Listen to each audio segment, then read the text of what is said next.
If you want to achieve any real level of financial freedom or true money success, you're probably going to need an investment income of at least 10 grand a month. And if you're not smart with how you structure this income, you are going to pay a lot more tax than you need to. See, in Australia, there's a weird quirk in the tax system that can make you some serious money when you invest. This opportunity comes from when you invest into shares, because when you buy a share, what you're buying is a tiny little slice of a particular company.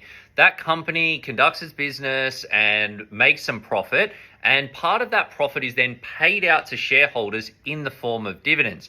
Now, in Australia, when those dividends are received by investors, when they're paid from after-tax dollars from the company, you basically receive a tax credit that reflects the tax that the company has paid on its profits before they pay out the dividend to you. That's called a franking credit. Now, these franking credits are tax credits that can reduce the tax on your investment income, but they can also reduce the tax on your salaried income, which is a pretty serious tax saving. Now, the result here is that you end up keeping more of your investment and your employment income that you can use to build your investments even faster. Now, if you're just getting started investing, it's likely that those franking credits will be pretty small and the tax benefits that you see will also be quite small. But over time, with compound interest, your investments will build, the tax credits build with it, and they end up being into the tens of thousands of dollars every single year.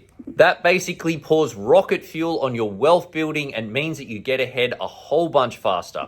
For example, and to put this into context, if your goal is to build an investment income of 10 grand a month, if you're doing that with investments that don't have any franked dividends, i.e., shares in international companies that don't have the Australian tax paid up on them, you would need to have investments of about $2.4 million to give you that 10 grand a month of income. That's based on the 5% rule that says that you can draw an income of about 5% from a portfolio of assets without eating into capital.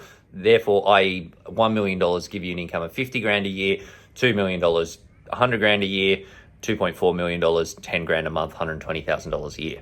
But on the flip side, if you've got investments that are all paying franked dividends out to you, you'd only need to have about $1.7 million in investments to give you the same 10 grand a month of income after tax. That means that you need almost $700,000 less in your investment portfolio to get exactly the same income. And if you target your $700,000 smaller, you're going to hit it a lot sooner. And the best part of all of this is that you don't need to actually do anything to get all of these tax benefits other than just investing into the right company. But if you want to leverage these franking credits as part of your investment strategy, it is important that you do that from the start, because it's going to be difficult and expensive to restructure your investments after you build up your critical mass. You're going to sell things down, have to pay a bunch of capital gains tax, have to pay a bunch of restructuring costs. So if you want to use this, you want to do it early on in the piece. And that way you hit the fast track even sooner.